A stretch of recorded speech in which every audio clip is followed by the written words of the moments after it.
Assalamu алейкум, жылқы сүйүүчүлөр. Şu Тортай сатууга чыкты, Акс району, Кербен шаары, Абакандан келген. Жаныбар, машалла деп койдуңар. 2024 туулган. Тай Акс району, Кербен шаарында. Путу колу таза. Урулган, шиген жери жок. Точка кашказы, мурдунда узун кашказы бар.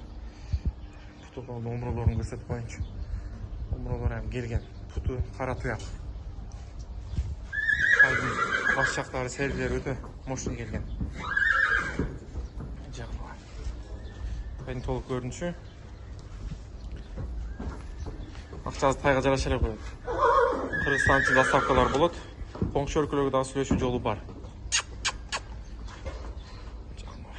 Тайдын толук көрүнүшү.